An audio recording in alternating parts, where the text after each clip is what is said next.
Here's Travel Essentials Day 3. So if you're old enough, you remember that you used to get blankets on the airplane and pillows.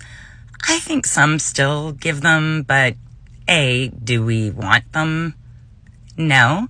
And B, do all of them give them out? No.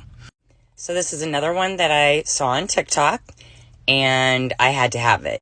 So there it is, and looks like a really nice, comfy, cute pink pillow, right? Which it can absolutely be used as. But when you unzip it, you can see it's got zipper there, it is a blanket. As an added bonus, when you have the blanket out, this can also now act as an additional bag to carry stuff. You can carry it like that. You can put that actually over the handle on your luggage as well.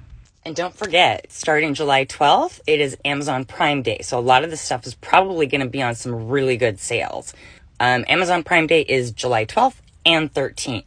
But you can find all of this stuff from the travel essentials I'm showing you on my Amazon page at Power and Pixie Dust in my idea list, Travel Essentials. And I still have a couple more fun things to show you. Happy travels!